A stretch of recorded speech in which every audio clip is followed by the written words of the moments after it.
lietuviai, kareiviai, už teisybę tu kovok, skleisk pasauliui tyrą meilę, savo jausmo neišduok, ženk į priekį, kareiviai, dėl tėvynės mylimo, skleisk pasauliui vien tik gėrį, šlovyk vardą Lietuvos,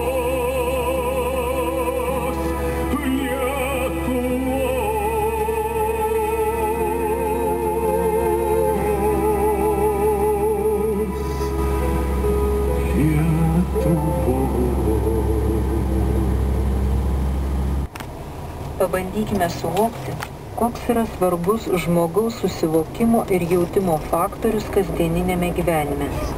Keista, kad niekas nesirūpina kokybe ir tobulinimu tokių prigimtinių žmogaus savybių kaip jausmas, asmeninė savivoka, mus supančios aplinkos suvokimas per jausmą, sugebėjimas susigaudyti savo ir kitų jausmuose, analizuojant, ką ir kodėl mes jaučiame.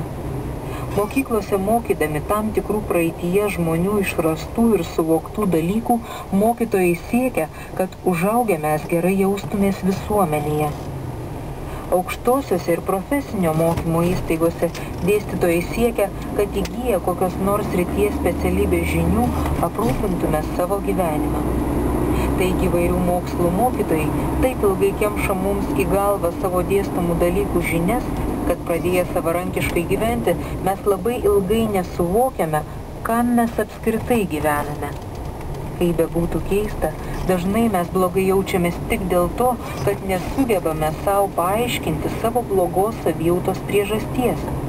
Argi nebūtų naudinga mokytis aiškiai suvokti savo savijautos priežastingumą įvairiose gyvenimo aplinkybėse?